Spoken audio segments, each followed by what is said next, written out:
সুপ্রিয় দর্শক, আসসালামু আলাইকুম। শুরু করছি গ্লোবাল টিভির পর্দায় জনপ্রিয় স্বাস্থ্য বিষয়ক অনুষ্ঠান স্বাস্থ্য সুরক্ষা, স্পন্সার্ড বাই গ্লোবায়োটিক লিমিটেড অনুষ্ঠানটি। প্রতিবারের মতন এবারেও আমি ডাক্তার নূর বাবুসা জাহান আপনাদের সাথে আছি। সুপ্রিয় দর্শক, আমরা সবাই হাসতে ভালোবাসি এবং অন্যের সুন্দর হাসি দেখতে ভালোবাসি।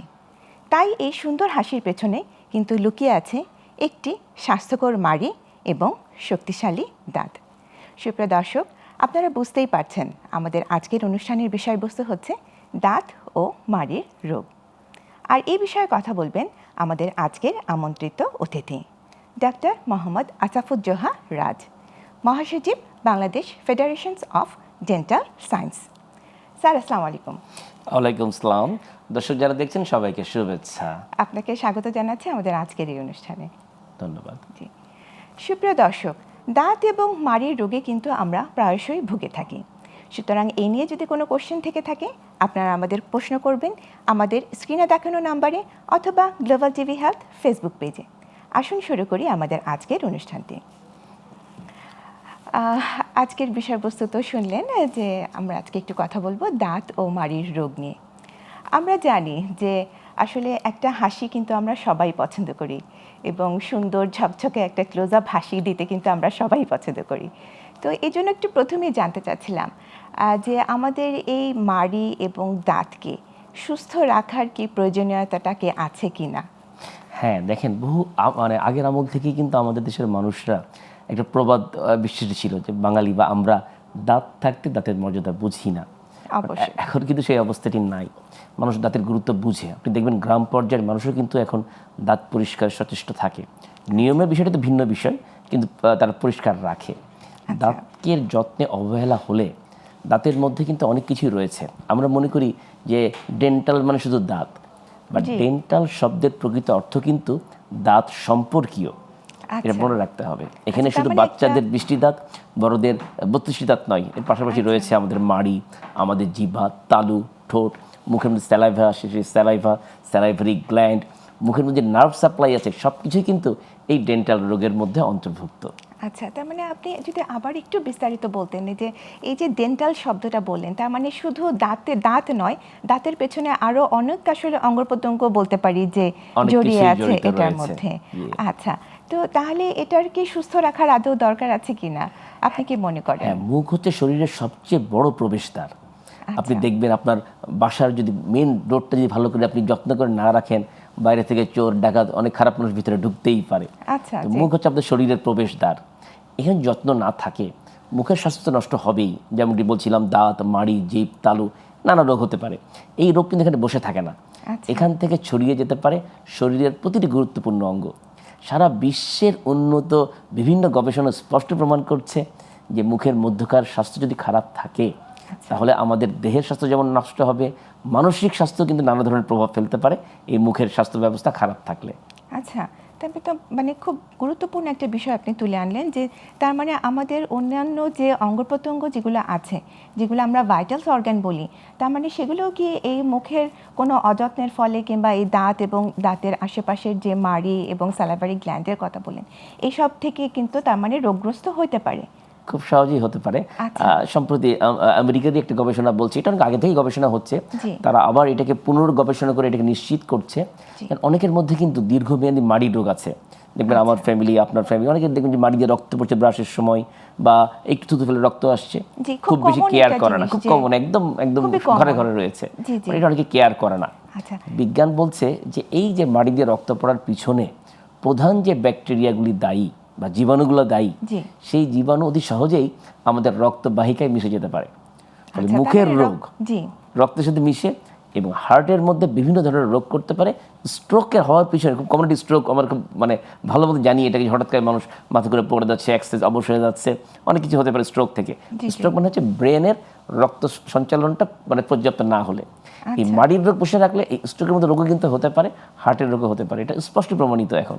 আচ্ছা, মানে এটা খুবই গুরুত্বপূর্ণ একটা তথ্য দিচ্ছেন। আচ্ছা, তাহলে মাড়িতে আসলে আমাদের কি কি রোগ হতে পারে? মানে মাড়ি এবং দাঁতের রোগগুলো আসলে কি কি? আসলে মাড়ির রোগ আমরা কিভাবে বুঝি, এটা যদি আমরা একটু আলাদাভাবে দেখি, শুধু রক্ত পড়া না, এর পাশে মাড়ি একটু ফুলে যায়, মাড়ি দেখতে চকচক লাগে, মানে এমনি নর্মাল মাড়ির চেয়ে লাল হয়ে যায়, এগুলো আসলে মাড়ির রোগ। আমরা মেডিকেল ভাষায় বলি জিঞ্জিভাইটিস, মানে মাড়ির প্রদাহ। সেটা অ্যাকিউট হতে পারে, ক্রনিক হতে পারে, বিভিন্ন টাইপ রয়েছে, নানা কারণে কিন্তু মাড়ির রোগ হতে পারে, এটা লোকাল কারণ। এর পিছনে মেন দায়ী হচ্ছে পর্যাপ্ত নিয়ম না মেনে দাঁত ব্রাশ করা, ইচ্ছে মতো দাঁত ব্রাশ করা। সেক্ষেত্রে মুখের মধ্যকার ব্যাকটেরিয়া, খাদ্যকণা মিলেমিশে এক ধরনের প্লাক তৈরি করে, পরবর্তীতে পাথর হয়ে যায়। এখান থেকে আসলে মাড়ি যে জিঞ্জিভাইটিস তৈরি হয়। এছাড়াও কিন্তু মাড়ি রোগের অনেক কিছু কারণ রয়েছে, যেমন কিছু ওষুধের পার্শ্ব প্রতিক্রিয়া, আমরা যদি নাম ধরে বলি, কিছু কিছু উচ্চ রক্তচাপের ওষুধ মাড়িকে বিভিন্ন ধরনের মাড়ি ফুলে যেতে পারে, রক্ত পড়তে পারে। কিছু বিষণ্ণতা হলে মানুষ অনেক ধরনের ওষুধ খায়, বিষণ্ণতার রোগ থেকেও কিন্তু মাড়ি রোগের সম্পর্ক রয়েছে। যারা ক্যান্সারের রোগী, দীর্ঘমেয়াদী কেমোথেরাপি নিচ্ছে, রেডিওথেরাপি নিচ্ছে, তাদেরও মাড়ি রোগ হতে পারে। ইভেন যাদের ক্রনিক রোগ রয়েছে, ডায়াবেটিস বলেন, দীর্ঘমেয়াদী হার্টের রোগ বলেন, তাদেরও কিন্তু নানা ধরনের মাড়ির রোগ হতে পারে। আচ্ছা, তাহলে তো এটা খুব ব্যাপক একটা কথা আপনি বললেন, অনেক বড় একটা ভেগ ডিজিজের মধ্যেই পড়ে যায়। জি জি, অনেক ভেগ ডিজিজের মধ্যেই কিন্তু আসলে এই দাঁত এবং দাঁতের আশেপাশের যে মাড়ি সংক্রান্ত যে অঙ্গগুলো আছে সেগুলো মানে অ্যাফেক্টেড হয়ে যাচ্ছে। তাহলে আপনি প্রথমেই বলেছিলেন যেটা, যে আসলে ইমপ্রপার ব্রাশিং, মানে যদি ঠিক মতন ব্রাশটা করা যদি না হয় তাহলে মাড়িতে প্রদাহ হচ্ছে, যেটাকে বলছেন যে জিঞ্জিভাইটিস। তো এটা নিয়ে যদি একটু বিস্তারিত বলতেন, যে আমরা কিভাবে তাহলে বুঝবো যে আমি জিঞ্জিভাইটিস রোগে আক্রান্ত, কিংবা আপনাদের কাছে যে পেশেন্টরা সাধারণত কি নিয়ে প্রেজেন্ট করে? শুরুতে মুখ কিন্তু দেখা যায়, এটা কিন্তু লুকিয়ে রাখার কিছু না, হাসলেই আমরা মুখের মধ্যে দেখতে পারি, বা একজন মানুষ ইচ্ছা করে লাইনের সামনে দাঁড়ালো তার মুখ দেখতে পারে। মাড়ির রোগের সূত্রপাতই হয় আসলে মাড়ি একটু ফুলে যাওয়া, দুই দাঁতের মধ্যবর্তী স্থানে খাবার বেশি জমে যাওয়া, মাড়ি দিয়ে রক্ত পড়া। বিস্তারিত জানবো, তার আগে একজন দর্শক আছেন অপেক্ষায়, একটু তার ফোন কলে যাচ্ছি। সুপ্রিয় দর্শক, আসসালামু আলাইকুম, কে আছেন আমাদের সাথে? আসসালাম, আমি মিরোশান কুমিল্লা থেকে বলছি। জি বলুন। আমার বয়স 35 বা 30 প্লাস আর কি। আমার দাঁতের মাড়িগুলো ফাঁক হয়ে যাচ্ছে, এখন এটা নিয়ে কি করণীয় আমি? দাঁতের মাড়িগুলো ফাঁক হয়ে যাচ্ছে, আচ্ছা। স্যার কিছু প্রশ্ন করবেন? এটা কি হঠাৎ করে হচ্ছে নাকি আগেও ছিল এমন? না, হঠাৎ করে হচ্ছে স্যার কি। আচ্ছা, আপনি কি দাঁত ফেলে দিয়েছিলেন? এর মধ্যে কোনো সব দাঁত আছে মুখের মধ্যে? দাঁত তো ফেলে দেন নাই? ডাক্তারের কাছে যাইনি এখন পর্যন্ত। আচ্ছা, সাধারণত এটা হতে পারে যদি কারো চোয়ালের সাইজটা একটু বড় থাকে, আস্তে আস্তে খাবার চিবানোর পরে দাঁতের যে কন্ট্যাক্ট পয়েন্ট একটু বড় হয়ে যায়। সাধারণত খুব কমই হয়, বাট আপনার বেলায় হয়েছে, যেটা হয়েই গেছে, সেক্ষেত্রে এই খাবার জমার বিষয়টি একটু আমাদের খুবই কমন একটি, বিশেষ করে এই যে ঈদের পরবর্তী সময়ে খাবারের মাংস জমে থাকে, খুব কমন একটি বিষয়। তো আমরা কী করি আসলে, বা কী করতাম, আমরা হাতের কাছে যেটা পেতাম, একটা টুথপিক বা পিন নিয়ে একটু খোঁচাখুচি করতাম, বাট এখান থেকে কিন্তু আসলে মাড়ি ভালো হয় না, বরঞ্চ ক্ষতির দিকটা বাড়তে থাকে, গ্যাপটা আরও বেড়ে যায়, ওখানে নানা ধরনের প্রদাহ তৈরি করে।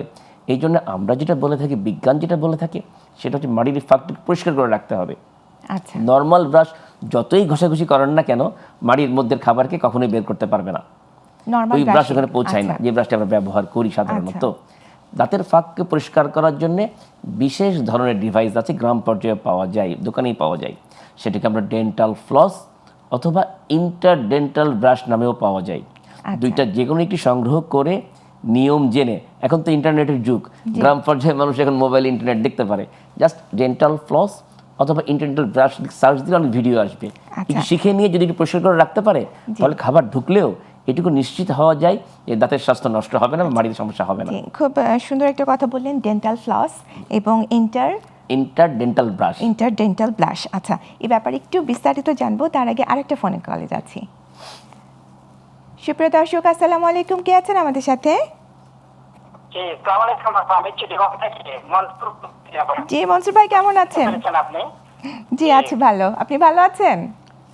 জি আপা, আমি আমার বয়স হচ্ছে যে অ্যাবাউট 60।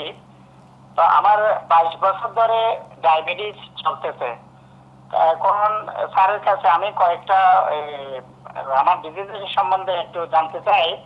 এক নাম্বার হচ্ছে যে 22 বছর ধরে আমার ডায়াবেটিস থাকলে দাঁতের মাড়ির কি ধরনের ক্ষতি হতে পারে। 2 নাম্বার হচ্ছে যে আমার রোগের বছরে কতবার ডেন্টাল চেকআপ ও স্ক্রিনিং করা উচিত, বছরে কয়বার? জি 3 নম্বর কোয়েশ্চেন হচ্ছে যে আমি দিনে 2বার করে বেশি একটু কুসুম গরম পানি খেয়েও একটু বেশি গরম পানি দিয়ে ব্রাশ করি, এই জন্য আমার দাঁতের মাড়ি ও জিহ্বার কোনো ধরনের ক্ষতি হবে কিনা। আচ্ছা তারপর জিহ্বার টেস্ট বা স্বাদ থাকবে কি? 4 নম্বর হচ্ছে যে আমি মাঝে মধ্যে মাউথ ওয়াশ দিয়ে ব্যবহার করি, মাঝে সাপ্তাহিক 2-3বার করে। এখন এই প্রেক্ষিতে আমার কোনো অসুবিধা হবে কিনা, এটা মাঝে মধ্যে আমার দাঁতের মাড়ি প্লাস জিহ্বা মাঝে মধ্যে ব্যথা হয়ে যায় আবার। তো এখন এইটা দিয়ে যখন আমি অ্যান্টিসেপটিক মাউথ ওয়াশ দিয়ে যখন গলগলি করি তখন আমার ওইটা ব্যথাটা কমে যায়। তো এই প্রেক্ষিতে আমার কোনো ইন ফিউচার কোনো ক্ষতি হবে কিনা, টেস্ট বা মুখের স্বাদ কমে যাবে কিনা, জিহ্বার কোনো হার্মফুল হবে কিনা, এটা জানতে চাই আর কি স্যারের কাছে। জি আমার এতটুকু একটু পরামর্শটা চাচ্ছি। অবশ্যই অবশ্যই মনসুর ভাই, আপনাকে অনেক ধন্যবাদ, আপনি আমাদের সাথেই থাকুন। মনসুর ভাই আসলে আমাদের অনেক প্রশ্ন করেন, উনি আমাদের একজন খুব নিয়মিত দর্শক করে ফেলেছেন। জি জি প্রতিটা প্রশ্নই ইম্পর্টেন্ট প্রশ্ন। হ্যাঁ বেশি, এবং উনি যথেষ্ট নিজের স্বাস্থ্য সম্পর্কে সচেতন। জি তো যদি ওনার প্রশ্নগুলোর একটু অ্যানসার আমি আস্তে আস্তে যদি দিতে আপনি পারি। যখন প্রথমে জিজ্ঞাসা করেছেন যে ডায়াবেটিস রোগীদের মুখের কি সমস্যা হয়, জি ওনার 22 ডায়াবেটিসের বছর সাথে ধরে মুখের ডায়াবেটিস। সম্পর্ক খুব কমন, আচ্ছা খুবই কমন। দেখবেন ম্যাক্সিমাম ডায়াবেটিক রোগী, বিশেষ করে যাদের নিয়ন্ত্রণে থাকে না, এখানে একটি কথা বলা রাখা আগেই ভালো, যদি সে নিয়ন্ত্রণে রাখতে পারে তাহলে বড় ধরনের ইফেক্ট পড়ার সম্ভাবনা খুবই কম। আচ্ছা কিন্তু এটা আমাদের দেশের প্রেক্ষাপটে অনেকেই কম রাখতে পারে, বিশেষ করে এখন এই আমের সিজন, ফলের সিজন, খেয়ে আসলে সুগার বেড়ে যায়। তো সুগার যদি যাদের নিয়ন্ত্রণের বাইরে চলে যায় তখন মুখের মধ্যে এক ধরনের শুষ্কতা ডেভেলপ করে, মানে লালাটা কমে যায়। এটা মুখের জন্য খুব খারাপ। শুষ্ক মুখ মুখের প্রধান অসুখগুলি তৈরির পিছনে কারণ, যেমন ডেন্টাল ক্যারিজ বা গর্ত বলি, মাড়ির রোগ বলি, সব কিছু কিন্তু শুষ্ক মুখ থেকে তৈরি হয়। আচ্ছা তো মুখটাকে ভেজা ভেজা রাখতে হবে। তো ডায়াবেটিক রোগীর একটা সমস্যা হয়ে যায়। আর একটা সমস্যা হচ্ছে ডায়াবেটিক রোগীর মুখে কোনো ঘা বা ক্ষত হলে সেটা সারা শরীরেই সহজে শুকায় না, কারণ তাদের যে ব্লাড ভেসেলগুলি মোটা হয়ে যায়, আমাদের যেই আল্লাহ প্রদত্ত রোগ প্রতিরোধ করার ক্ষমতার যে সেলগুলি সেগুলো টার্গেট জায়গায় পৌঁছাতে পারে না। ডায়াবেটিস খুব কমন, ডায়াবেটিস সবাই জানে। আরেকটা হচ্ছে দীর্ঘমেয়াদী ডায়াবেটিস থাকলে, ওনার 5 বছর বলেছে, যাদের হয়তো 10 বছর 12 বছর, হ্যাঁ 22 বছর, যাদের এই 22 বছর লম্বা টাইম হয়েছে, এদের এক ধরনের ডায়াবেটিক নিউরোপ্যাথি, উনি নিজেও জানে এটা এই বিষয়টি, সেক্ষেত্রে মুখে এক ধরনের জ্বালা পোড়া করে, ঝাল খেলে ধরতে পারে। এর পাশাপাশি মুখের দুর্গন্ধ হয়, আমরা ডায়াবেটিক কিটো অ্যাসিডোসিস বলি, মানে কিটোন বডি শরীরে ডায়াবেটিক ভেঙে যায়, মুখে এক ধরনের বাজে স্মেল আসে। সবকিছুই আসলে ডায়াবেটিক রোগের সাথে সম্পর্ক। এই জন্যই উনি যে আরেকটা কোশ্চেন যে কী করবে এখন, ডায়াবেটিক রোগীদের আসলে অধিক যত্ন নিতে হয় অন্য রোগীদের থেকে বা অন্য সাধারণ মানুষের থেকে। তাদেরকে অবশ্যই একই নিয়মেই দিনে দুবেলা ভালো করে দাঁত ব্রাশ করতে হবে সকালে রাত্রে খাবার পর অবশ্যই। আর আমি একটু আগে যেটা বলছিলাম যে নর্মাল ব্রাশ দিয়ে ব্রাশ করলে মুখের 70 থেকে 72% পরিষ্কার হয়। আচ্ছা বাকি যে একটু অংশ রয়ে যায় সেটার জন্য ওনাকে ডেন্টাল ফ্লস অথবা ইন্টারডেন্টাল ব্রাশ, আগে যেটা বারবারই বলছি ওটা ব্যবহার করতে হবে। আর উনি আরেকটা কোশ্চেন করে দিয়েছেন মাউথ ওয়াশ। তো মাউথ ওয়াশটা আসলে ব্যবহার করতে গেলে চিকিৎসকের পরামর্শ মেনে করাই ভালো, কারণ সাধারণত আমরা বলে থাকি যে অ্যালকোহল ফ্রি যে কোনো মাউথ ওয়াশ হয়তো লম্বা টাইম যেন ব্যবহার করা যায়, তবু এই মাউথ ওয়াশ অনেক সময় খাবারের টেস্টকে পাল্টে দেয়, অকারণে মাউথ ওয়াশ ব্যবহার করার দরকার নেই। জিজ্ঞেস করেছেন যে টেস্ট বার্ডের ওনার কোনো ক্ষতি হবে কিনা। এটা হতে পারে যদি উনি ডাক্তারের পরামর্শ ছাড়া ইউজ করে। সাধারণত ওনার মুখে যদি হাইজিনটা সে ঠিকমতো মেনটেন করতে পারে, যেগুলি কেবল বললাম, তাহলে আসলে আলাদাভাবে মাউথ ওয়াশ রেগুলার ইউজের দরকার নেই। মানে অ্যাজ এ ডায়াবেটিক পেশেন্ট উনি কি রেগুলার ইউজ করবে কিনা আমরা অতটা এটাকে কখনো উৎসাহ দেই না, যদি ভালো করে পরিষ্কার করে রাখতে পারে। তবে হ্যাঁ, কিছু ক্ষেত্রে যেমন বলছিলাম খুব মুখ ড্রাই হয়ে যাচ্ছে, উনি অন্য কোনো ওষুধ খাচ্ছে এর সাথে, এই ক্ষেত্রে হয়তো আমরা মাঝে মাঝে মাউথ ওয়াশটা বলি যে অ্যাটলিস্ট ব্রাশ করা ফ্লস করার পরেও কিছু ব্যাকটেরিয়া যদি কোনো কারণে জন্মার সুযোগ থাকে, এই মাউথ ওয়াশ সেটাকে প্রতিরোধ করতে পারে। আচ্ছা, আরেকটা প্রশ্ন উনি করেছিলেন যে সেটা হচ্ছে যে উনি ফলো আপে কীভাবে থাকবেন, অর্থাৎ যে প্রতি বছরে কি উনি ডক্টরের চেম্বারে যাবেন কিংবা চেক আপে থাকবেন, নাকি এই যে ফলো আপের নিয়মটা যদি একটু বলতেন। এটা এত ভালো একটা কোশ্চেন করেছেন উনি, এটা আমরা অনেকেই জানি না, বুঝিও না। অবশ্যই ডেন্টালের অধিকাংশ রোগ, ডেন্টাল তো প্রচুর অসুখ আছে, ম্যাক্সিমাম অসুখে কিন্তু শুরুতে কোনো তেমন উপসর্গ দেই না, ব্যথা বলেন বন্য কষ্ট হয় না, যখন হয় তখন আসলে চিকিৎসা একটা অ্যাডভান্স পর্যায়ে চলে যায়। এই জন্য সারা বিশ্বের ডেন্টিস্টরা বলে বছরে অন্তত 2বার একদম না পারলে একবার, কিন্তু যেহেতু ওনার ডায়াবেটিস রয়েছে লম্বা টাইম, ওনাকে বছরে 2বার মিনিমাম একজন বৈধ ডেন্টাল চিকিৎসকের পরামর্শের মতো মুখের স্বাস্থ্য পরীক্ষা করিয়ে নিতেই হবে। অবশ্যই। যে আসলে উনি খুব সুন্দর সুন্দর কিন্তু প্রশ্ন করেন, অনেক সুন্দর প্রশ্ন করেছে। তো স্যার আমরা আরও জানবো, তার আগে নিয়ে নিচ্ছি ছোট্ট একটা বিরতি। সুপ্রিয় দর্শক, আপনারা দেখছেন স্বাস্থ্য সুরক্ষা, sponsored by Globe Biotech Limited অনুষ্ঠানটি। সময় হলো ছোট্ট একটা বিরতি নেওয়ার। কোথাও যাবেন না, আমাদের সাথেই থাকুন।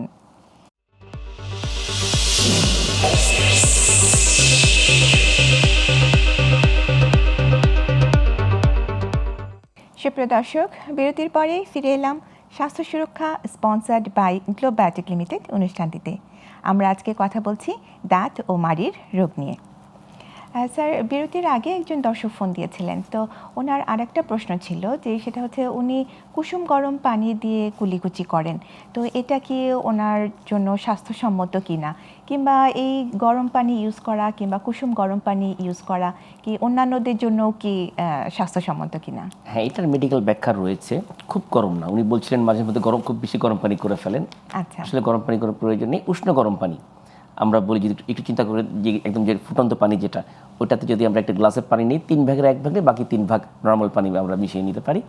আর লবণের মধ্যে তো এমনিতে একটু জীবাণুনাশক একটি উপাদান রয়েছেই, লবণ মিশিয়ে আমরা একটু কুলি করতে পারি, মুখের স্বাস্থ্য ভালো থাকবে, এটাতে ক্ষতি নেই, বরঞ্চ ভালো।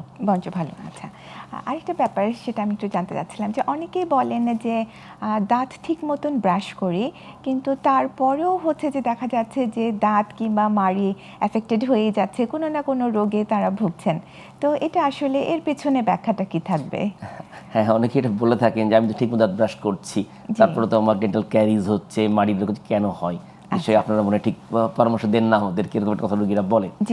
আসলে এর পিছনে কারণ হচ্ছে, প্রথম কারণ হচ্ছে দাঁত ব্রাশের নিয়মটি সেটি ঠিকমতো হচ্ছে কিনা। যদি সেই বেশি কনসাস হয়ে ধরেন সকালে বা রাত্রের জায়গায় 3-4 বার করে ব্রাশ করছে, 3-4 মিনিট ধরে ব্রাশ করছে, তাহলে দাঁতের উল্টা ক্ষতি হয়ে যাবে। আমাদের দাঁতের যে প্রতিরক্ষা আবরণ, হাসলে সাদা অংশ দেখা যায়, এটাকে এনামেল বলে, এটাই দাঁতকে সুরক্ষা করে রাখে। ওই ঘর্ষণের ফলে এটা কিন্তু লেয়ারটা উঠে যেতে পারে, তখন দেখবেন দাঁত শিরশির করে, আইসক্রিম খেতে পারে না, মিষ্টি খেতে পারে না। দৈনিক সাধারণত কতবার আসলে ব্রাশ করাটা উচিত? 2বার এনাফ। 2বার বলতে নিয়ম করে সকালে নাস্তার পর, রাতের ঘুমাতে যাওয়ার আগে 2 মিনিট করে ব্রাশ করলেই কিন্তু দাঁতের সবগুলো পৃষ্ঠ পরিষ্কার করা সম্ভব। এর জন্য বেশি সময় লাগে না। তো এটা করলে তো এক ধরনের দাঁতের ক্ষতিই হয়। অনেকে পেস্টের পরিবর্তে কয়লা, ছাই, বাজারে বিভিন্ন কেমিক্যাল পাওয়া যায় দাঁত সাদা করার জন্য, সেগুলো ব্যবহার করে উল্টো দাঁতের ক্ষতি করে ফেলে। এর পাশাপাশি কিছু কারণ রয়েছে। যাদের স্যালাইভারি গ্ল্যান্ড বা যে লালা আমাদের ফ্লো, এই বিষয়ে আরো বিস্তারিত জানবো, তার আগে একটা ফোন কলে যাচ্ছি। সুপ্রিয় দর্শক, আসসালামু আলাইকুম, কে আছেন আমাদের সাথে?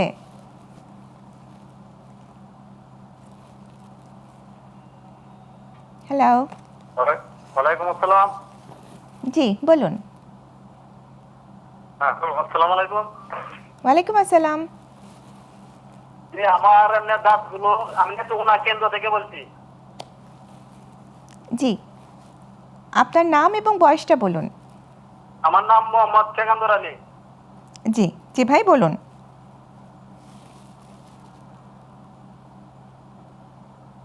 যে আমার দাঁতগুলো এমনি বন্ধ হয়ে যাচ্ছে, প্রায় সবগুলি দাঁতে নিয়মিত ব্রাশ করার পরে দেও। কি হয়ে যাচ্ছে? নিয়মিত ব্রাশ করছেন, কিন্তু তারপরেও কি সমস্যা হচ্ছে? এমনি দাঁতগুলো ক্ষয় হয়ে যাচ্ছে। ক্ষয় হয়ে যাচ্ছে, আচ্ছা। যে নষ্ট হয়ে যাচ্ছে আর কি। নষ্ট হয়ে যাচ্ছে, জি আচ্ছা। দাঁতে কি গর্ত আছে? যে এমনি উপরে সামনের দাঁতগুলো এমনি গর্ত হয়ে যাচ্ছে। জি আচ্ছা, আর কোনো সমস্যা আছে কি? যে আমরা এটা নিয়ে আলাপ করছিলাম আমাদের। হঠাৎ এমনি মাঝে মাঝে ব্যথা আছে। মাঝে মাঝে ব্যথা হয়। আচ্ছা, যে দর্শক আপনি আমাদের সাথেই থাকুন। ব্যথা বলতে উনি শিরশির করাটা বেশি মিন করে, যেটা বলছিলাম যে ঠান্ডা পানি খেলে, মিষ্টি খেলে সহ্য হয় না, অনেক শিরশির করে ফেলে। এনামেল কোনো কারণে তার ক্ষয় করে ফেলেছে, এই কয়েকটা কারণে বেশি। এনামেল হওয়ার আরো কিছু কারণ রয়েছে। যাদের লম্বা অ্যাসিডিটি রয়েছে, গ্যাস্ট্রিক অ্যাসিডিটি খুব কমন আমাদের দেশে, খুব কমন। যাদের ঢেকুর ওঠে অ্যাসিডিটির সাথে, পেটের অ্যাসিড মুখে চলে আসে এবং এই এনামেলকে ক্ষয় করে ফেলে। এটাও কিন্তু আমাদের দেশে কমন, অনেকে বুঝে না যে পেটের সমস্যার কারণে মুখে কেন হবে। এখানে এটা ক্ষয় হয়, দাঁতের লেয়ার ক্ষয় হয়ে যেতে পারে। এর পাশাপাশি যারা দাঁতকে অন্য কাজে ব্যবহার করে, আপনি দেখবেন মেয়েরা বিশেষ করে একটু পেরিফেরির মেয়েরা চুলের ক্লিপ খুলছে, কাঁথা সেলাই করে, সুতা কাটছে, এইগুলি যারা করে তাদের কিন্তু দাঁতের এনামেল নষ্ট হওয়া খুব কমন হয়ে যায়। তো এটা একটা কারণ রয়েছে। যাদের এলোমেলো দাঁত, দেখবেন জন্মগতভাবেই তাদের দাঁত উঠছে আঁকা বাঁকা হয়ে, মনোকষ্টে ভুগে, ফাঁকা দাঁত, উঁচু দাঁত, কিন্তু সব জায়গায় ব্রাশ পৌঁছায় না, তাদেরও কিন্তু মাড়ির রোগ, এই ধরনের রোগ হতে পারে। যেটা আগে বলছিলাম, মুখ শুষ্ক থাকলে খুব কমন, এটা অনেকগুলো কারণেই হতে পারে। ওষুধের সাইড ইফেক্ট বলেন, স্যালাইভারি গ্ল্যান্ডের কোনো রোগ বলেন, যে কোনো কারণে মুখ শুষ্ক হয়ে থাকে, তখন দেখা যায় যে নানা ধরনের রোগ হতে পারে। অনেক ক্রনিক রোগ থাকলেও, যেটা বলছিলাম ডায়াবেটিস, উচ্চ রক্তচাপ, এইসব থাকলে কিন্তু দাঁতের স্বাস্থ্য ভালো রাখলেও অনেক সময় ঝামেলা হতে পারে। আচ্ছা, এই জন্যই আমরা বলি আসলে চিকিৎসকের পরামর্শ নিয়ে কি ঝামেলা হচ্ছে, কেন হচ্ছে, এটাকে আইডেন্টিফাই করে সেই পরামর্শ চললে ইনশাআল্লাহ এখান থেকে অনেকে নিজেকে পরিত্রাণ রাখতে পারবে। আচ্ছা স্যার, শুরুতে আপনি একটা কথা বলেছিলেন যে সেটা হচ্ছে যে দাঁতের মানে মাড়ি থেকে যে রক্ত ঝরে, তো এই রক্ত ঝরার পেছনে আসলে কি কি কারণ থাকতে পারে? লোকাল কারণ বলতে আমরা ঠিক মতো ব্রাশ না করলে একই কথা, মুখে প্লাক, পাথর, ক্যালকুলাস জমে যায়, এটা কিন্তু 24 ঘন্টার মধ্যে থেকে জমা শুরু করে দেয়। খুব অবাক একটি বিষয়। আঙ্গুল দিয়ে আঁচড় দিলে বা নখের মাঝখানে দেখা যায় যে সাদা একটা পর্দার মতো লেয়ার দেখা যায়, খালি চোখে দেখা যায়, ওটাই মেনলি মাড়ি রক্ত পড়া বা মাড়ি রোগের প্রধান কারণ। এছাড়া কিছু সিস্টেমিক কারণ রয়েছে, যাদের লম্বা টাইমের লিভারের রোগ রয়েছে, তাতে মাড়িতে রক্ত পড়তে পারে। যারা কিছু ওষুধের পার্শ্ব প্রতিক্রিয়া বলেছিলাম, সেখান থেকে সম্প্রতি যে আমাদের ডেঙ্গুর একটি বিশাল একটা মহামারী আকারের মধ্যে কাছাকাছি চলে যাচ্ছিল, যাদের ডেঙ্গু হচ্ছে তাদেরও মাড়িতে রক্ত পড়তে পারে। মাড়িতে অনেক কারণ রয়েছে। আচ্ছা, তাহলে এই যখন কোনো পেশেন্ট আপনার কাছে আসে যে মাড়িতে রক্ত পড়ছে, তখন তাহলে আসলে তার প্রাথমিক ব্যবস্থাটা আমরা কি দিতে পারি, কিংবা তার জন্য কি পরামর্শ থাকবে? বেশিরভাগ ক্ষেত্রে লোকাল কারণ বলেছি, প্লাক, ক্যালকুলাস জমে হয়েছে, একটাই অ্যাডভাইস, ভালো মতো স্কেলিং করে নিতে হবে। অনেকে স্কেলিং নিয়ে নানা ধরনের ভ্রান্ত ধারণা চিন্তা করে, দাঁত ফাঁকা হয়ে যাবে, দাঁত দুর্বল হয়ে যাবে। একদমই এটা মিথ্যা একটি এবং একটা ভ্রান্ত ধারণা। আচ্ছা, কারণ অরিজিনাল মেশিন দিয়ে বা যেটা দিয়ে দাঁতের স্কেলিং করানো হয়, সেই স্কেলিংয়ের মেশিন দিয়ে যদি স্কেলিং করা হয়, তাহলে পাথর, প্লাক সব দূর হয়ে যায় এবং অল্প সময়, একদিনে এটা সম্ভব এবং খুব তাড়াতাড়ি মাড়িটা ভালো হয়ে যায়, রেজাল্ট খুব তাড়াতাড়ি পাওয়া যায়। সুতরাং চিকিৎসা খুব সহজ, বাট না নিলে জটিলতাটি অনেক বড়। আচ্ছা, মানে জটিলতা তখন বাড়তেই থাকে। আচ্ছা, আর দাঁতের আর কি কি রোগ একটু বলছিলেন? যে অনেক সময় আমরা বলি যে দাঁতে পোকা হয়েছে, দাঁতের ক্ষয় হয়েছে, তো এই দাঁতের পোকা কিংবা ক্ষয় কি একই জিনিস কিনা? কিংবা আসলে পোকা লাগাটি খুব কমন একটি টার্ম আমাদের। দাঁতে গর্ত হলেই আসলে মনে করি পোকা হয়ে গেছে। এক সময় বিভিন্ন ধরনের বেদে টাইপের এক ধরনের অসাধু ব্যবসায়ীরা ছিল, তারা দাঁতের পোকা দেখাতে পারতো। আসলে এটা মেডিকেল কোনো ব্যাখ্যা নেই, এটা কখনোই সম্ভব না। আচ্ছা, কারণ দাঁতকে এই গর্তের পেছনে যে ধরনের পোকা দায়ী বা এককোষীয় জীবাণু দায়ী, কখনোই খালি চোখে সেটা দেখা যাবে না, বিশেষ যন্ত্রের মারফতে এটা দেখতে হয়। আল্লাহ আমাদেরকে সে ক্ষমতা দেয়নি দেখার জন্য। তো আসলে দাঁতের ক্ষয় রোগ বা ডেন্টাল ক্যারিজ যেটা বলি, সেটা এক ধরনের ব্যাকটেরিয়া দিয়েই হয়। আমাদের দাঁতের পৃষ্ঠে যদি লম্বা টাইম ধরে খাবার জমে থাকে, এর মধ্যে খুব সহজেই এই ব্যাকটেরিয়াগুলো বাসা বাঁধতে পারে। বেঁধে এই ব্যাকটেরিয়াটি বিশেষ খাবার, আমি আবারও রিপিট করছি, বিশেষ জাতীয় খাবার মানে মিষ্টি জাতীয় খাবার, যেমন কেক, আইসক্রিম, চকলেট, এমনকি বাচ্চারা যে আলুর চিপস খায়, এটাও কিন্তু কার্বোহাইড্রেট। কৃত্রিম ফলের জুস, চিনি আছে, বাচ্চাদের খুব প্রিয় খাবার। এই খাবারগুলি আসলে এই মিষ্টি জাতীয় খাবারকে ব্যাকটেরিয়া কাজে লাগাতে পারে, কাজে লাগিয়ে এক ধরনের অ্যাসিড তৈরি করে, যেই অ্যাসিড দাঁতকে আসলে গর্তের যে সূচনাটি করা শুরু করে, আস্তে আস্তে বাড়তে থাকে। আর দাঁতের গর্ত শুরু হয়ে গেলে তখন আপনি যাই কিছু করেন না কেন, সেটাকে কিন্তু আর ন্যাচারালি ঠিক হওয়া বা হিল হওয়া সম্ভব না। চিকিৎসা না করার পরে বাড়তেই থাকবে, এটা বাড়তেই থাকবে। আচ্ছা, তখন অবশ্যই একজন দন্ত চিকিৎসকের পরামর্শ নিতে হবে। তো যদি এই দাঁত ক্ষয় যখন হয়ে যায়, তখন এর চিকিৎসাটাকে শুধু খুব ছোট্ট করে সাধারণভাবে যদি একটু বোঝাতেন। গর্ত হয়ে গেছে, ওটাকে আবার ফিলিং করে দেওয়া। আচ্ছা, কিন্তু এটাকে দ্রুত যেতে হবে। যদি অনেক অবহেলা করে, যে এই গর্ত থেকে আস্তে আস্তে আসলে শিরশির করছে, একটু অবহেলা করছে, পরে যখন পেন শুরু হয়ে যায়, ব্যথা শুরু হয়ে যায়, তখন কিন্তু ফিলিং আর কাজ করবে না। আচ্ছা, তখন সেটা রাখতে গেলে রুট ক্যানাল লাগবে। ও আচ্ছা, রুট ক্যানাল খুব ইম্পর্টেন্ট একটা কথা। আমি আসছি, তার আগে আরেকটা ফোন কলে যাচ্ছি। আসসালামু আলাইকুম দর্শক, কে আছেন আমাদের সাথে? হ্যালো, আসসালামু আলাইকুম, বলুন। ওয়ালাইকুম আসসালাম। এই যে আমার মেয়ের হলো দাঁত এলোমেলো হয়েছে, মানে জন্মগতভাবে, এগুলো কি সোজা করা যাবে? আচ্ছা, মেয়ের বয়স কত? মেয়ের বয়স মনে করুন 10 বছর। 10 বছর। আচ্ছা, জন্ম থেকে এরকম এলোমেলো দাঁত?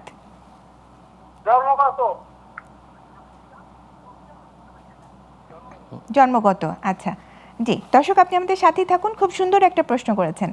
স্যার ওনার এই প্রশ্নের একটু আলোচনাটা করি একসময় আগে। ধারণা ছিল যে আঁকা বাঁকা দাঁত থাকলে আর কিছু করার নেই, এটা নিয়ে থেকে সারা জীবন বয়ে বেড়াতে হবে।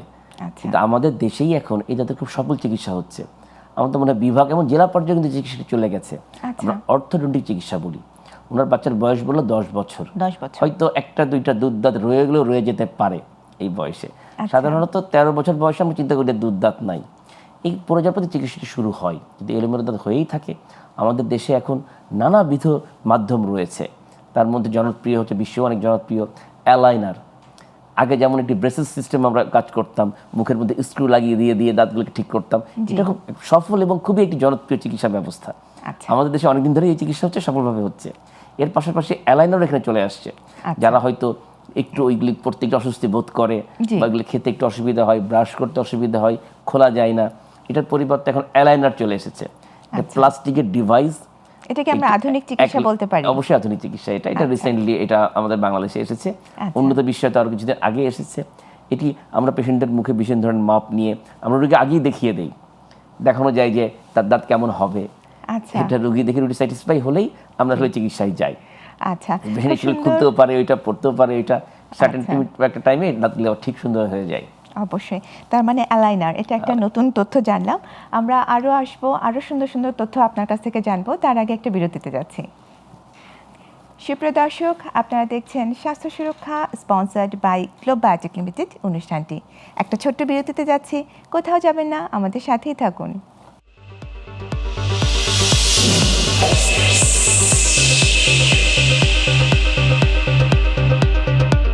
সুপ্রিয় দর্শক, আপনারা দেখছিলেন স্বাস্থ্য সুরক্ষা sponsored by Globe Biotech Limited অনুষ্ঠানটি। আমরা আজকে কথা বলছি দাঁত ও মাড়ির রোগ নিয়ে। আমাদের সাথে আছেন দন্ত চিকিৎসক ডাক্তার মোহাম্মদ আসাফুদ্দৌজা রাজ। স্যার, আপনি একটু বলছিলেন যে অ্যালাইনার নিয়ে, তো এটা একটু নতুন এবং আপনি বলছেন যে বাংলাদেশে এটা নতুন এসেছে এবং এটা একটা আধুনিক চিকিৎসা পদ্ধতি। তো এই অ্যালাইনার নিয়ে একটু আমি জানতে চাচ্ছিলাম যে যিনি দর্শক ফোন দিয়েছিলেন তার মেয়ের বয়স তো 10 বছর, তো তাকে কি এখনই অ্যালাইনার দেওয়া যাবে নাকি এটা আসলে কত বছর বয়স থেকে শুরু করা যায়? এটা আসলে আমরা একটু পেশেন্টকে দেখে নেই যে আসলে অনেক ক্ষেত্রে একটা এক্সরের প্রয়োজন হয়, আমরা ওপিজি বলি, পুরা মুখের চোয়াল দাঁত সহ চলে আসে, গঠন দেখে নেই, তাদের রুটের যেই দুধ দাঁতের রুটগুলো যে চলে গেছে বা স্থির আসছে, স্থির দাঁতের রুটগুলো পুরোটা কমপ্লিট হয়েছে কিনা একটু বুঝে নেই। সাধারণত আমরা 13 বছরের পর দিয়ে এটাকে অ্যাডভাইস করে থাকি, তাতে খুব বেশি রকম অসুবিধা হয় না, সময়ও কম লাগে। আচ্ছা, তার মানে এই 10 বছরের বাচ্চাটা এখন তাহলে কি নিয়ম মেনে চলবে কিংবা এরকমই কি থাকবে? সাধারণত তখন আমরা বলে থাকি যে আসলে একটু আঙ্গুল দিয়ে দাঁতগুলিকে একটু ম্যাসাজ করে ব্রাশ করে আসলে দেখে নেই কতটুকু দাঁতের তার গ্যাপ রয়েছে কিনা, ফাঁকা রয়েছে, বুঝে নেই। এটা কেন হয় এটা জানলে কিন্তু আসলে অনেকটা এটা প্রতিরোধ করা সম্ভব। একটি বিষয় আছে জন্মগত, দেখবেন যে বাবা মার দাঁত ফাঁক হয়ে আছে, বাচ্চারা এরকম হতে পারে। আরেকটি বিষয় হচ্ছে চোয়ালের যে আমাদের সাইজ, এটা যদি বড় হয়, দাঁত যদি ছোট হয় তাহলে তাদের মাঝখানে ফাঁকা থাকবে। উল্টাটাও হতে পারে, দাঁত বড় হচ্ছে চোয়ালের সাইজ ছোট, তাহলে দাঁত এলোমেলো হয়ে যেতে পারে। অনেকের নিচে চলটি বাইরে চলে আসে, খুব কম, আমরা ক্লাস 3 বাইট বলি, অনেকের এটা সামনে চলে আসে, তখন দেখতে একটু খারাপ লাগে। অনেকে ক্রস বাইট বলি, পিছনে দাঁত মিলছে সামনে ফাঁকা হয়ে আছে। এটা আসলে রুগী বুঝতে পারে আসলে তার কোথায় সমস্যাটি হচ্ছে, খুব কম, আমরাও বুঝতে পারি, কেউ দেখলে বুঝতে পারে আসলে যে কোথায় সমস্যাটি হচ্ছে। এই একটি কারণ। কারণ হচ্ছে এই দুধ দাঁতকে, অস্থায়ী যে দুধ দাঁত রয়েছে, একে যত্ন করে না রাখলে, এই দাঁত যদি আগেই পড়ে যায় সময়ের আগে, অথবা সময় হয়ে গেছে পড়ছে না, সেক্ষেত্রে কিন্তু দাঁতগুলি এলোমেলো হয়ে যাওয়ার সম্ভাবনাটি খুব বেশি। এগুলোকে প্রিভেন্ট করতে পারলেই সাধারণত দাঁত ভালো হয়ে উঠতে পারে। আচ্ছা, তো তাহলে এই অ্যালাইনার যেটা এই 13 বছরের পর থেকে দেওয়া যাবে, তাই তো? যদি দেখেন যে আরও একটু বয়স্ক যদি কেউ আসে, তখন কি আসলে তার এই এলোমেলো দাঁতকে ঠিক করা সম্ভব কিনা? আসলে এটা সারা জীবনের জন্যই খোলা, যে কোনো বয়সেই করতে পারবে, হয়তো সময়টা একটু বেশি লাগে, প্রসিডিওরটা একটু ভিন্নভাবে করতে হয়। বাট একটা মানুষ যদি কখনো যদি তার জীবন দশায় কখনো সেই দাঁতকে ভালো করতে চায়, এটা সম্ভব। আচ্ছা আচ্ছা, খুব সুন্দর করে বলছেন। আরেকটা কথা একটু জানতে চাচ্ছিলাম যে সেটা হচ্ছে আপনি বলেছিলেন যে রুট ক্যানেল, যখন ওই যে দাঁতের যে ক্যারিজ কিংবা ক্যাভিটি যেটা হয়ে যাচ্ছে, তার প্রথমত যদি চিকিৎসা না নেওয়া হয়, অর্থাৎ ফিলিং যদি গ্যাপ থেকে থাকে কিংবা ফিলিং যদি ঠিক মতো না হয়, অথবা ফিলিং তো উঠেও যেতে পারে, তো তার চিকিৎসা হিসাবে কি রুট ক্যানেল কিনা? না, ফিলিং উঠে গেলে সাধারণত ফিলিং ভালো ম্যাটেরিয়াল দিয়ে করলে, ভালো ডাক্তারের কাছে করলে একটা ফিলিং অনেক দিন থাকে, তো ফিলিংয়ে কিছু টাইট থাকে। একটা বিশেষ ফিলিং আছে ক্লাস 2 ফিলিং, মানে মাড়ির দাঁতের মাঝখানে যদি কোনো কারণে গর্ত হয়ে যায়, সেই ফিলিংটা অনেক সময় যদি ভালো মতো না করা হয় কিছুদিন পরে তো ভাঙতে পারে, উঠতে পারে, খুব তাড়াতাড়ি এগুলো রিপ্লেস হয়ে যায়। বাট দেরি হয়ে গেলেই, আমি বলছি যে যখন রুট ক্যানালের পর্যায়ে চলে আসে সেটা কিন্তু একদিনে আসে না, রুগীকে অনেক দিন সময় দেয় যে হ্যাঁ তুমি তাড়াতাড়ি ডাক্তারের কাছে যাও, রুগীরা যায় না। অবহেলা করতে করতে, কারণ দাঁতের 3টি স্তর রয়েছে। প্রথমটি আমি বললাম এনামেল, যেটা দেখা যায়, তারপরে ডেন্টিন, তারপরে যে পাল্প বা মজ্জা বলি আমরা। এই 3টি স্তরের প্রথম 2টি স্তরে যদি গর্ত থাকে তাহলে ফিলিংই হয়ে যায়, কিন্তু যখন ভিতরের স্তরে চলে আসে তখন আর ফিলিংয়ে হয় না। তখন সেটাকে রুট ক্যানাল বা এন্ডোডন্টিক চিকিৎসা করতে হয়। অবশ্যই যে এটা একটু বিস্তারিত, মানে হচ্ছে আর একটু বেশি ক্ষয় হয়ে গেছে, যখন পাল্প পর্যায়ে মজ্জার মধ্যে যখন চলে যাচ্ছে তখন এই জিনিসটা হয়। আচ্ছা, রুট ক্যানাল সাধারণত, মানে এটা তো আমরা আসলে অনেক দিন থেকেই শুনে আসছি, আমাদের এটা তো পুরানো চিকিৎসা পদ্ধতিই বলা যায়। হ্যাঁ, কারণ এটা আমাদের অবহেলার কারণে আমাদের করতেই হয়, অনেকেরই হয়। এটাতে সাধারণত কয়দিন সময় লাগে? এটা ডিপেন্ড করছে রুগী আসলে এখানেও তাই কত দ্রুত চিকিৎসকের কাছে আসছে। যদি মজ্জায় ব্যথা হয়ে গেছে, আমাদের টেন্ডেন্সি কি, আমরা ডাক্তারের কাছে না যেয়ে ফার্মাসিতে যাই, যে ব্যথানাশক ওষুধ দেন একটু খেয়ে নেই, অ্যান্টিবায়োটিক দেন খেয়ে নেই, সাময়িক ব্যথা কমে গেল, বাট রোগটা কিন্তু সারে নাই, রয়ে গেছে। তারা কি করে, দাঁতকে তো নষ্ট করেই, দাঁতের গোড়া যে হাড়গুলি রয়েছে উপরে চোয়াল, নিচে চোয়ালের মধ্যে ছড়িয়ে যায়। যদি অনেক বেশি ছড়িয়ে যায় সেক্ষেত্রে আসলে টাইমটা একটু বেশি লেগে যায়। বাট ব্যথা হলেও যদি সাথে সাথে চলে আসে, অনেক ক্ষেত্রে এখন একদিনেই এই রুট ক্যানাল সফলভাবে শেষ করা সম্ভব। আচ্ছা, তার মানে আসলে রোগের যে পর্যায়, যেটা সেই রোগের পর্যায়ে যদি বেশি মাত্রায় চলে যায় তখন হয়তো বা বেশি দিন লাগবে, আর যদি খুব অল্পদের মধ্যেই যদি রোগীরা যদি চলে আসে ডাক্তারের কাছে তাহলে একদিনের মধ্যে এটা করে দেওয়া সম্ভব। আরেকটা একটু জিনিস জানতে চাচ্ছিলাম, সেটা হচ্ছে যে অনেকের দাঁত দেখা যায় যে মানে পরিষ্কার ঝকঝকে সাদা না, তো অনেক সময় দেখা যায় যে একটা স্টেইনের মতন কিংবা একটু হলুদাভ একটা ভাব রয়েই যায়, তো এইটা আসলে কেন হয়? এটার অনেকগুলো কারণ রয়েছে। আমরা বলি বাহ্যিক কারণ, আর একটা বলি ইন্টারনাল বা ভিতরকার কারণ। আচ্ছা, বাহ্যিক কারণ হচ্ছে আমাদের বেশিরভাগ খাবারের জন্যই হয়ে থাকে। আমরা পান খাই, জর্দা খাই, তামাক ব্যবহার করি, বিভিন্ন ধরনের খাবারের কারণে এই দাঁতের ডিসকালার হতে পারে। অথবা ঠিকমতো ব্রাশ না করলে, আবারই আগের কথা, প্লাক ক্যালকুলাস জমে গেলে দাঁতের ধূসর বর্ণ হয়ে যায়। এটা হচ্ছে বাহ্যিক কারণ, এটাই মেন কারণ। এর পাশাপাশি কিছু আছে ইন্টারনাল কারণ, কিছু ওষুধের পার্শ্ব প্রতিক্রিয়া হতে পারে।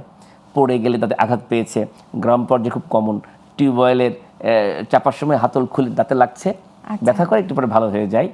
ওইটা যদি রয়ে যায়, আমরা অনেক রোগী এরকম পাই যাচ্ছে দাঁত ডিসকালার হয়ে কালো হয়ে যাচ্ছে, দাঁতটা মারা গেছে আঘাতজনিত কারণ থেকে, বা চিকিৎসা নেয়নি তখন আস্তে আস্তে দাঁতটা কালো হয়ে যেতে পারে, নানা কারণে দাঁত কালো হয়ে যেতে পারে।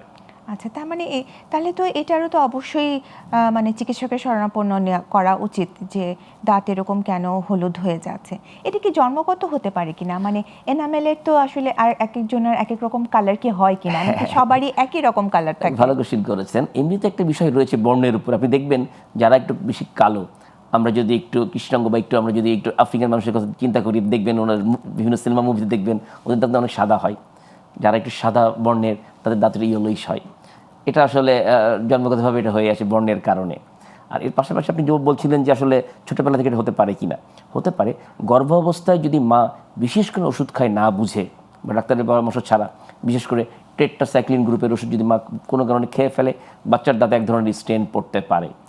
আবার যারা একটু বেশি মফস্বলে বা যেখানে পানির সাথে ফ্লোরাইডের পরিমাণ বেশি, আমরা যদি ফ্লোরাইড দাঁতের জন্য ভালো, সবাই আমরা বিভিন্ন অ্যাড টেটে দেখি যে ফ্লোরাইড কিন্তু টুথপেস্ট, বাট এর পরিমাণ যদি বেড়ে যায়, বিশেষ করে দাঁতের গ্রোয়িং এজে দাঁত তৈরি হচ্ছে তখন, তাহলে কিন্তু দাঁত হলুদ বা বিভিন্ন ব্রাউনিশ কালার হয়ে যেতে পারে। আচ্ছা, এটা মাথায় রাখতে হবে, যে কোনো কারণে দাঁত হলুদ হতে বা কালার চেঞ্জ হয়ে যেতে পারে। আচ্ছা, আপনি যে টুথপেস্টের কথাটা যখন আনলেন, তো একটু জানতে চাচ্ছিলাম যে আসলে কোন ধরনের টুথপেস্টটা দাঁতের জন্য হেলদি? স্বাভাবিক মানুষের জন্য অবশ্যই একটি যে টুথপেস্ট বাজারে পাওয়া যায় তার মধ্যে নির্দিষ্ট মাত্রায় ফ্লোরাইড থাকে, দাঁতে ক্ষতি করে না, বরঞ্চ ভালো। সাধারণত আমরা বলে থাকি যেখানে আপনার যাদের মুখে কোনো সমস্যা নেই, তেমন কোনো রোগ নেই, বা তাদের শিরশির করে না, তাদেরকে আসলে আমরা বিভিন্ন ব্র্যান্ড চেঞ্জ করে করে ব্যবহার করতে পারি ফ্লোরাইডযুক্ত টুথপেস্ট। এখন একটা করলাম, পরে আরেকটি করলাম, এভাবে আমরা এইভাবে অ্যাডভাইস করে থাকি যে চেঞ্জ করে করে করার জন্যে। বাট যাদের দাঁতে কিছু রোগ রয়েছে, শিরশির করে বা দাঁত সহজে ভেঙে যায়, তাদেরকে আমরা বলি আসলে একটা নির্দিষ্ট পার্সেন্টেজ ফ্লোরাইড টুথপেস্ট ব্যবহার করা ভালো বা মেডিকেটেড টুথপেস্ট ব্যবহার করা ভালো, মেডিকেটেড টুথপেস্ট সেটাকে ব্যবহার বুঝে করা নিতে হবে যে আসলে কি সমস্যাটা হচ্ছে তার। আচ্ছা, সেই অনুযায়ী আসলে পরামর্শটা নিতে হবে। আচ্ছা, অনেকে দেখা যায় যে 3 মাস পর পর কিংবা 6 মাস পর পর দন্ত চিকিৎসকের কাছে যাচ্ছেন এবং বলছেন যে দাঁত পরিষ্কার করাচ্ছি, তো এই জিনিসটা আসলে কি, ওনারা কি স্কেলিং করাতে যাচ্ছেন? হ্যাঁ, এটা ছাড়া অনেক পথ নেই, স্কেলিং পলিশিং। আর যেটা বলছিলাম ইন্টারনাল কারণ, যেটা আমি আগে বলছিলাম যে দাঁতের মধ্যকার সমস্যাই হয়ে গেছে ইয়েলোইশ, সেটাকে দাঁত হোয়াইটেনিং বাংলাদেশে এখন খুব সফলভাবে হচ্ছে। আচ্ছা, এটা আলাদা ডিভাইস এটি। মানে এই হোয়াইটেনিং কিংবা স্কেলিং এটার কি কোনো ক্ষতিকর দিক আছে কিনা? মানে এটা কোনোটারই কোনো ক্ষতিকর কিছু নেই। স্কেলিং নিরাপদ চিকিৎসা ব্যবস্থা, আমরা 6 মাস পরপরই করতে বলি, কারণ খাবার তো বন্ধ করা যায় না, আর এমন এমন জায়গায় খাবার লুকায় থাকে কারণ সে ব্রাশে ঠিক মতো পরিষ্কার করা যায় না, বাট স্কেলিং করলে একদম ফাঁক ফোকরগুলো পরিষ্কার হয়ে যাচ্ছে। আচ্ছা, বছরে 2 বার করলে মুখের স্বাস্থ্য ভালো থাকবেই। 2 বার করা যায়। হোয়াইটেনিং এর বিষয়টি হচ্ছে তাতে দাঁত অনেক বেশি ইয়েলোইশ হয়ে যাচ্ছে, নর্মাল স্কেলিং এ পরিষ্কার হচ্ছে না, তাদের ক্ষেত্রে বিশেষ ধরনের কেমিক্যাল ব্যবহার করে সেই দাঁতকে আমরা সাদা করে দেই। এটাও নিরাপদ, বাট কিছুদিন তাদের শিরশির করে ওটার ক্ষেত্রে আমরা কিছু ফলো আপ দিয়ে দিই, পেশেন্ট ভালো হয়ে যায়। আচ্ছা, খুব সুন্দর করে বলছিলেন। আমি আরেকটু জানতে চাচ্ছিলাম যে শিশু এবং বয়স্ক, তো এনারা আসলে দাঁতের কিভাবে যত্ন নেবেন? প্রথমে একটু শিশুদের কথাই আসা যাক, যে বাচ্চারা তো আইসক্রিম চকলেট এটা তো খাবেই, দাঁত ব্রাশ করতেও চাইবে না, বা দাঁত ব্রাশ করতেও চায় না, খুব সহজ। মনে রাখতে হবে আসলে কখন থেকে ব্রাশটি শুরু করা উচিত। সাধারণত আমরা বলে থাকি যে গর্ভপট থেকে, মানে যখন বাচ্চা ভূমিষ্ঠ হয়েছে তখন থেকে আসলে এই দুধ খাওয়ানোর পর, বিশেষ করে রাত্রে একটু সুতি কাপড় পানিতে, পরিষ্কার পানিতে ভিজিয়ে একটু আঙ্গুলে পেঁচিয়ে একটু মাড়িটা মুছিয়ে, তখন দাঁত ওঠে না, মাড়িটা একটু মুছিয়ে দিতে বলি। তবে দাঁত ওঠার সাথে সাথে হালকা করে ব্রাশ করানো যায়, তখন তো পেস্ট ব্যবহারের কোনো সুযোগ নেই, কারণ খেয়ে ফেলবে, ক্লিন করতে পারবে না। পেস্ট ছাড়াও যদি সে নরম টুথব্রাশ ব্যবহার করে তাহলেও কিন্তু 90% কাজ করে যায়। মানে যখন দাঁতগুলো যখন উঠে যাবে তখন নরম একটা টুথব্রাশ ব্যবহার করা যেতে পারে। আর আমরা যেটা বলে থাকি বাচ্চারা কেন চায় না, আসলে বাচ্চারা কিন্তু অনুকরণ প্রিয়। জি, অবশ্যই। আসছে একটা ফোন কলে যাচ্ছি। সুপ্রিয় দর্শক, আসসালামু আলাইকুম, কে আছেন আমাদের সাথে? হ্যালো, আসসালামু আলাইকুম। ওয়ালাইকুম আসসালাম, কে বলছেন? ভালো আছেন? জি, আছি। আমার দাঁতে একটু দাগ আছে, দাঁতে একটু দাগ আছে, আর দাঁতের মাটিতে একটু সমস্যা আছে। কি সমস্যা? দাঁতের সমস্যাটা একটু বলুন ভাই। দাঁত ব্যথা করে, আর দাঁতের মাড়ির ভিতরে যন্ত্রণা আছে। আচ্ছা, দাঁতে দাগ আছে, দাঁতের মাড়িতে যন্ত্রণা আছে। আচ্ছা, আর কোনো সমস্যা আছে ভাই? আর কি সমস্যা? আচ্ছা, এই স্ত্রীর মাড়ির দাঁতগুলো খাইয়া ফেলাইছে, আমার স্ত্রীর মাড়ির দাঁতগুলো। আচ্ছা আচ্ছা, ঠিক আছে দর্শক, আপনি আমাদের সাথেই থাকুন। একটু আগে যেটা বলছিলাম যে উনি বলছেন দাঁতের মাড়ি, মানে দাঁতগুলো খেয়ে ফেলেছে, খেয়ে ফেলে ব্যথা শুরু হয়ে গেছে। ব্যথা শুরু হয়ে গেলে সাধারণত আসলে ওই যে রুট ক্যানাল বা এন্ডোডন্টিক চিকিৎসায় যেতে হবে, ফিলিং আর হবে না। তারপরেও একজন ডাক্তার দেখে বলবে আসলে গিয়েছে কিনা। খুব সহজ এটা বোঝা, চেম্বারে এখন বিভিন্ন এক্সরে দেখলেই বোঝা যায় যে গর্তের ব্যাপ্তিটি কতটুকু, সেটা কি 2টা লেয়ারের মধ্যেই আছে নাকি 3rd লেয়ার বা মজ্জায় পৌঁছে গেছে, সহজেই বোঝা যায় খুব অল্প সময়। ওটা বুঝে নিই, তার চিকিৎসা নিলেই উনি ভালো হয়ে যাবেন। তবে ওয়েট করার সুযোগ নেই, রোগ বাড়লে চিকিৎসা ব্যয় বেড়ে যায়, পদ্ধতি জটিল হয়ে যায়, অনেক ঝামেলা, সময়ও নষ্ট হয় এবং এটার পিছনে অনেক সময় দিতে হয়। আরেকটা কথা উনি জিজ্ঞেস করলেন যে দাঁতে দাগ আছে, এই দাগ মানে দাগটা আসলে উনি কি মিন করছেন? যে আমার মনে হয় উনি যেটা বলছিলেন দাঁতে গর্ত হয়ে গেছে, দাঁতে গর্ত কিন্তু কালো ব্ল্যাকিশ দেখা যায়, আপনি হাত করলে অনেকের মুখে দেখবেন যে কালো কালো দাগ পড়ে যাচ্ছে, এখানে কিন্তু গর্তের শুরুর প্রধান একটি উপসর্গ দেখা যায় চোখে। আচ্ছা, এটা কি প্রাথমিক উপসর্গ বলবো কি? একদম প্রাথমিক উপসর্গ, কালো দাগ হয়ে খুব কমন, আস্তে আস্তে এটার মধ্যে খাবার জমছে, তারপর শিরশির করছে, এইভাবে স্টেপ বাই স্টেপ আসলে বাড়তে থাকে গর্তের ব্যাপ্তি। তো যখন গর্ত যেদিন কালো দাগ দেখতে পাচ্ছে, দেরি না করে চিকিৎসকের কাছে যাক, একদিনে অল্প খরচে খুব সহজ চিকিৎসার মারফতে এটা ভালো হয়ে যাবে। আচ্ছা, জি, আর একটু জিনিস জানতে চাচ্ছিলাম যে অনেকেই কিন্তু, আপনি গ্রাম দেশের কথা বলছিলেন, যে পান কিংবা সুপারি খায়, এটা যদি একটু দর্শকদের উদ্দেশ্যে বলতেন যে এটার মানে ক্ষতিকর দিকগুলো যদি একটু হাইলাইট করতেন, কিংবা দাঁতে এটার কি কি ইফেক্ট পড়ে। কোনো ভালো গুণ নাই, কোনো ভালো গুণ নাই, একদম স্পষ্ট প্রমাণিত। সিগারেট বলি, আমরা তামাক বলি, গুল বলি, এখান থেকে একটি গুণও ভালো কিছু নেই যেটা শরীরের জন্য ভালো কিছু। বরঞ্চ শরীরের যে কোনো জায়গাতে ক্যান্সার বাধার অন্যতম কারণ হচ্ছে তামাকের অবাধ ব্যবহার। আপনি জানবেন যে বাংলাদেশে অন্যান্য দেশের থেকে আমাদের এই বাংলাদেশ, শ্রীলঙ্কা, ইন্ডিয়া, আমাদের এই আশেপাশের দেশগুলোতে কিন্তু এই অবাধে জর্দা ব্যবহারের কারণে ওরাল ক্যান্সারের পরিমাণটা এতটাই বেশি যে কিছু কিছু ক্ষেত্রে বলে যে সেকেন্ড স্টেজে চলে আসে এই ওরাল ক্যান্সার। আচ্ছা, একদম বিশেষ করে মেয়েদের কিছু বিশেষ জায়গায় ক্যান্সার হয়, খুব কমন সেটি, তারপরে কিন্তু বলা হচ্ছে ওরাল ক্যান্সার। এর অন্যতম কারণই হচ্ছে একদম কোনো নিয়ন্ত্রণ ছাড়াই তামাকের ব্যবহার। আমরা ধূমপানই মানে বলি, পান, তামাক, জর্দাই বলি। ধূমপান, জর্দা এগুলো সবগুলোই তো একই লেভেলে পড়ে। খুব খারাপ, এটা খুবই খারাপ। আমরা এত করে বলি, প্রচার মিডিয়া এত প্রচার হয়, তারপর আসলে আমরা এখান থেকে আসলে বের হতে পারছি না। জি, এবং এটা তো দাঁতেরও ক্ষতি করছে এবং দাঁতের স্টেইনিং সহ, তার মানে বলছেন যে কেমন লাগছে। জি, ওরাল ক্যান্সারও তার মানে এখান থেকে হচ্ছে। আচ্ছা, আর আরেকটা ব্যাপার আমরা যেটা বলছিলাম যে বাচ্চাদের দাঁতের যত্নের কথাই আমরা আবার একটু ফিরে আসি। তো আপনি বলছিলেন যে দুধ খাওয়ার পরপরই, মানে মা যখন দুধ খাওয়ায় তারপরেই, বাচ্চা দুধ খাওয়া হয়ে গেলে তার দাঁতটা ভেতরটা ক্লিন করে দিতে হবে। তারপরে আসলে যে দাঁত যখন বলে রাখি যে যেমন ধরেন যে সমস্ত বাচ্চারা, আমরা তো অবশ্যই বলি যে মায়ের বুকের দুধের কোনো বিকল্প নেই, এর মধ্যেই এই দাঁতের রোগ প্রতিরোধের অনেক উপাদান রয়েছে। মানে একান্তই যারা ফিডারে খাওয়াতে হয় এইসব বাচ্চাদেরকে, এটা অনেকেই জানে না।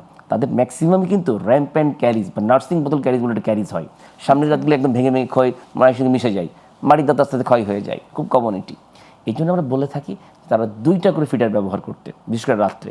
একটিতে দুধ আর পানি থাকবে, একটু দুধ খাওয়াতে হবে, একটু পানি খাওয়াতে হবে। কারণ ঘুমের মধ্যে যে সমস্ত বাচ্চারা ফিডার খায় তাদের দাঁতের রোগ হবেই, ধরে রাখেন হবেই। কারণ ঘুমের মধ্যে জিভ নড়ে না, ঠোঁট চোয়ালগুলি নড়ে না, ফলে এই যে দুধের মধ্যে মিষ্টিটা থাকে, চিনিটা থাকে, দাঁতের পৃষ্ঠে লেগে থাকে এবং বাচ্চার দাঁতে এমনি দুর্বল থাকে, খুব সহজে এখানে ক্যারিজ হয়ে যায়।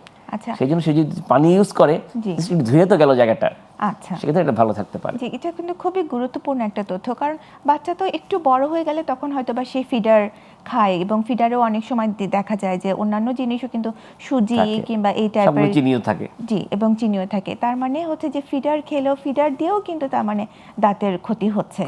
আচ্ছা, এবং সেই জন্য কুলিয়ে অথবা আবার আরেকটা ফিডারে পানি নিয়ে, সেটা নর্মাল পানি নিয়ে খেয়ে ফেলবে।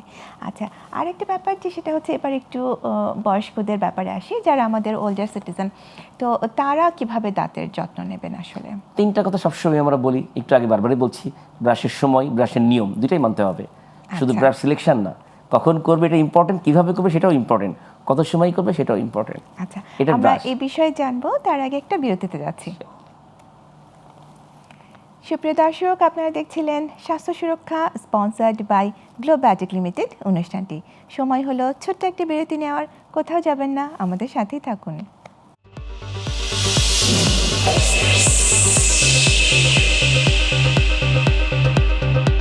সুপ্রিয় দর্শক, বিরতির পরে ফিরে এলাম স্বাস্থ্য সুরক্ষা, স্পন্সার্ড বাই গ্লোবাটিক লিমিটেড অনুষ্ঠানটিতে। স্যার, বিরতির আগে আমরা একটু মানে বৃদ্ধ বয়সের যারা আছেন তারা কিভাবে দাঁতের যত্ন নেবেন একটু যদি ছোট করে বলতেন। 3টা কথাই একটু তো বললামই, আমরা ব্রাশিং, এরপর হচ্ছে ফ্লসিং, এটাও আমরা বলে ফেলেছি। আর তারপর হচ্ছে খাবারের অভ্যাসের পরিবর্তন। খুব বেশি মিষ্টি জাতীয় খাবার না খেয়ে, সেটা তো বাচ্চা থেকে বৃদ্ধ বয়স পর্যন্ত সবার জন্য চিনি জাতীয় না, চিনিকে আমরা একটা হোয়াইট পয়জন বলি, এটাকে আমরা একটু কমিয়ে ফেলে এর পরিবর্তে আমাদের দেশে মাশাআল্লাহ সারা বছর অনেক মৌসুমি ফলমূল পাওয়া যায়, উৎসাহিত হই। বিভিন্ন ধরনের ডিম, টক দই, যেগুলো তাদের স্বাস্থ্য ভালো রাখে, ভিটামিন সি এবং ক্যালসিয়াম যুক্ত খাবার, এটা খেলে মুখের স্বাস্থ্যটা অনেকটাই ভালো থাকবে। এটা করে বছরে 2বার ডেন্টিস্টের পরামর্শ নেওয়া, তাহলে দাঁত হলে ভালো থাকার কথা। খুব সুন্দর করে বলছিলেন। আর একটা ব্যাপার আপনি অনুষ্ঠানের শুরুতে বলেছিলেন যে ডিপ্রেশন, এই ডিপ্রেশনের সাথে আসলে দাঁতের কি সম্পর্ক থাকতে পারে? এটা আমরা আসলে বুঝতে পারি না। আসলে আমাদের বাংলাদেশের মানুষই ডিপ্রেশনটি বুঝতে পারে না যে সে আসলে মানসিক কষ্টে ভুগছে। বাট এই দাঁতের সমস্যার কারণে একটু বাচ্চা বয়স পর্যন্ত, গবেষণা বলছে ছোট বাচ্চাদেরও, যাদের স্কুল গোয়িং বাচ্চা, দাঁতের সমস্যা থাকলে তারা স্কুলে আসলে পড়াশোনায় খুব বেশি মনোযোগী হতে পারে না, কারণ দাঁতের ব্যথা থাকে, অনেক সময় দাঁত একটু নড়ে যায়, দাঁত কালো হয়ে থাকে, তারা মানসিকভাবে একটু হীনমন্যতায় ভোগে ছোটোবেলা থেকেই। যাদের দাঁত এলোমেলো রয়েছে, বড় বয়স পর্যন্ত কোনো অফিসে, কোনো প্রতিযোগিতামূলক জায়গাতে কিন্তু তারা খুব বেশি স্বচ্ছন্দ বোধ করে না, একটু মানসিক সমস্যায় ভোগে। যাদের দাঁত নেই, অনেক কারণে দাঁত ফেলে দিতে হয়। আগের মানুষ দাঁত ফেলে দিত, ব্যথা হয়েছে ফেলে দেন, রাখবো না। দাঁত ফেলে দিলে আমাদের প্রকৃত চর্বণের অভাবে মস্তিষ্কের রক্ত প্রবাহটি একটু সমস্যা হয়ে যায়, ফলে ডিমেনশিয়া, খুব কমন একটি টার্ম, অনেক কিছু ভুলে যায়। এই ডিমেনশিয়া তৈরির পিছনেও কিন্তু যাদের দাঁত নেই তারা এটা একটা কমন একটা দায়ী কিন্তু এটাকে বলা যেতে পারে, যে দাঁত নাই। ফলে দাঁতকে ভালো রাখতেই হবে আসলে। আচ্ছা, যেমন বৃদ্ধ বয়সে আসলে অনেকেরই তো দাঁত অনেক সময় পড়ে যায়, তার মানে এটাও কিন্তু একটা তাদের একটি বড় কারণ যে আসলে তার মানসিকভাবে সে অনেক কষ্টে ভুগছে, যে বুঝতে পারছে না কেন এটা হচ্ছে। আচ্ছা, ঠিক আছে। আরেকটা কথা সেটা হচ্ছে যে খুব কমন একটা টার্ম যে আক্কেল দাঁত। এই আক্কেল দাঁতটা আসলে কি এবং এ থেকে কি কি জটিলতা হতে পারে? আক্কেল দাঁত আসলে একটু দেরিতে ওঠে বলে আমরা এটাকে বলে থাকি আসলে আক্কেল দাঁত, অনেক একটু বড় হয়ে ওঠে বলে। বাট এটি আসলে আমাদের এই খাদ্যাভ্যাসের কারণে বলেন বা অন্য কোনো যে কোনো কারণেই বলেন, এটা এখন উঠতে গেলে অনেক কষ্ট হয় এবং আক্কেল দিয়েই উঠে বলা যায় আর কি, অনেক পেন করে ওঠার সময়, কারণ তার উপরের চামড়াটি শক্ত হয়ে যায়, দাঁতটি সোজা হয়ে না ওঠে, ম্যাক্সিমাম সে বাঁকা হয়ে ওঠে, ফলে নানা ধরনের জটিলতা তৈরি করে। ওই মাটিতে ইনফ্লামেশন হয়ে যায়, আমরা পেরিকারোনাইটিস বলে থাকি, আঁকা বাঁকা হয়, পাশের দাঁত নষ্ট করে ফেলে দেয়, নানা জটিলতা আক্কেল দাঁত হতে পারে। চিকিৎসা না পেলে আক্কেল দাঁত থেকে ইনফেকশন এই আমাদের মুখের নিচে ছড়িয়ে যেতে পারে। আমরা সেলুলাইটিস থেকে লার্ডউইক্স অ্যাঞ্জাইনা বলে একটা রোগ বলি, সেই রোগ হয়ে গেলে রোগীর মৃত্যুবরণ হতে পারে, অল্প সময় রোগী মারা যেতে পারে শ্বাসকষ্ট না নেওয়ার কারণে আর কি। মানে পুরো এই গলাটি বন্ধ হয়ে যায়, একদম ক্লজ করে যায়, ইনফেকশন হয়ে রোগী মারা যায়।